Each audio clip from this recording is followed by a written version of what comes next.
B C D. అమ్మ అలా చూసు. ఇప్పుడు ఈ 4 లైన్స్ ఉన్నాయి కదా, ఏబిసిడి ఈ కాశ్మీర్ కుట్టినట్టే వస్తుంది, కానీ కొంచెం చేంజ్ అవుతుంది అన్నమాట. ఫస్ట్ ఏలో సూదిని పైకి తీసుకోవాలి. తీసుకున్న తర్వాత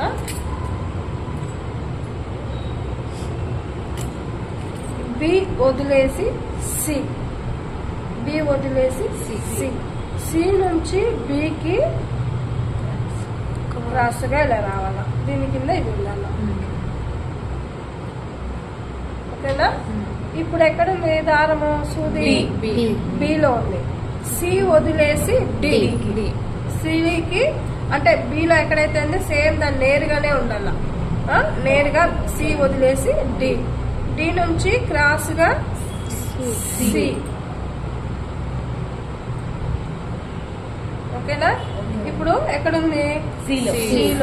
ఇప్పుడు బి వదిలేసి ఏ నుంచి క్రాస్ గా బి. దీన్ని ఏమంటారు? ఫెదర్. మగ్గం వర్క్ లో ఫెదర్ వర్క్ వస్తుంది, అది వేరే. ఇది హ్యాండ్ ఎంబ్రాయిడింగ్ లో దీన్ని ఫెదర్ వర్క్ అంటారు. ఇప్పుడు సి వదిలేసి డి, డి నుంచి సికి ఈ ఎదురుగానే తీసుకోవాలా, అప్పుడే ఆర్డర్ గా వస్తుంది.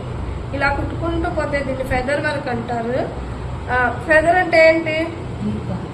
ఈకలో అలా వస్తుంది అనమాట, ఫెదర్ గా వస్తుంది అనమాట.